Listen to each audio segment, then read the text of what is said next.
ధన్యవాదాలు అధ్యక్ష, ఈ అవకాశం ఇచ్చినందుకు.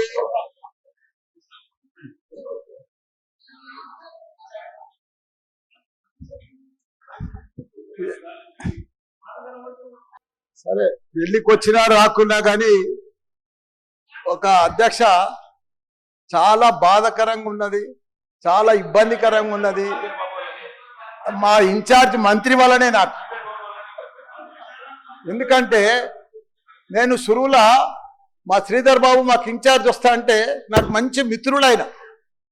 నాకు అప్పుడు ఆయన మంత్రి ఉన్నప్పుడు 2009లో నా కాలేజీలకు హెల్ప్ కూడా చేసిండు ఆయన. కానీ అట్లా వచ్చినందుకు ఇప్పుడు మళ్ళీ మాకు ఇన్ఛార్జ్ మంత్రి అయినందుకు చాలా హ్యాపీగా ఫీల్ అయినా. కాకపోతే ఇప్పుడు ఎంత బాధపడుతున్నా అంటే అంత బాధపడుతున్నా, భరించలేను ఆ బాధను. నా గుండె ఇట్లా బాధతోటి భరించలేకపోతున్నా. ఎందుకంటే జవాన్ నగర్ అనే ప్రాంతము నా గుండెకాయ. అలా ప్రజలకు చెప్పిన, అందరికి చెప్పిన, దాన్ని అంతా కూడా జిహెచ్ఎంసి మొత్తం చెత్త అంతా తెచ్చి కొన్ని ఏళ్ళ సందే ఆడనే వేస్తున్నారు. పర్లే వేస్తున్నారు, అది కాంగ్రెస్ టైంలో సందే వేస్తున్నారు, ఇప్పటిదాకా కూడా వేస్తూనే ఉన్నారు. అది కంటిన్యూ కాంట్రాక్ట్ ఉంది వేస్తున్నారు. మీ దాంట్లోనే కంటిన్యూషన్ అని చెప్తున్నా. నా జర ఓపిక పట్టడానికి దండం పెడతా. ఎందుకంటే ఆ చెత్త వేసినప్పుడు నేను మంత్రి ఉన్నప్పుడు మా కేటీఆర్ గారు 500 కోట్లు ఇచ్చిండు. చెత్తతోటి కరెంటు తయారు చేసే ఉత్పత్తి ప్లాంట్ ఆడ తయారు చేసినాం.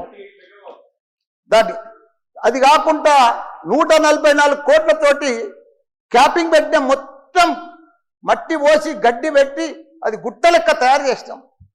దానికి తోడు వర్షాకాలంలో అందులో వచ్చిన మురుగునీళ్ళు అంత వస్తే ఫిల్టర్ చేసేందుకు 250 కోట్లు ఇచ్చినాం. వాటి ఎస్టీపీ అంత బాగా చేస్తే అందంగా వాసన రాకుండా చేసినాం నా మంత్రి ఉన్నప్పుడు మా కేటీఆర్ సార్. అటువంటిది ఇప్పుడు 2 సంవత్సరాల 4 నెలల సంది భరించలేము. కొత్త గుట్ట చెత్తకుండి తయారు చేసిరు, కొత్తది ఒకటి.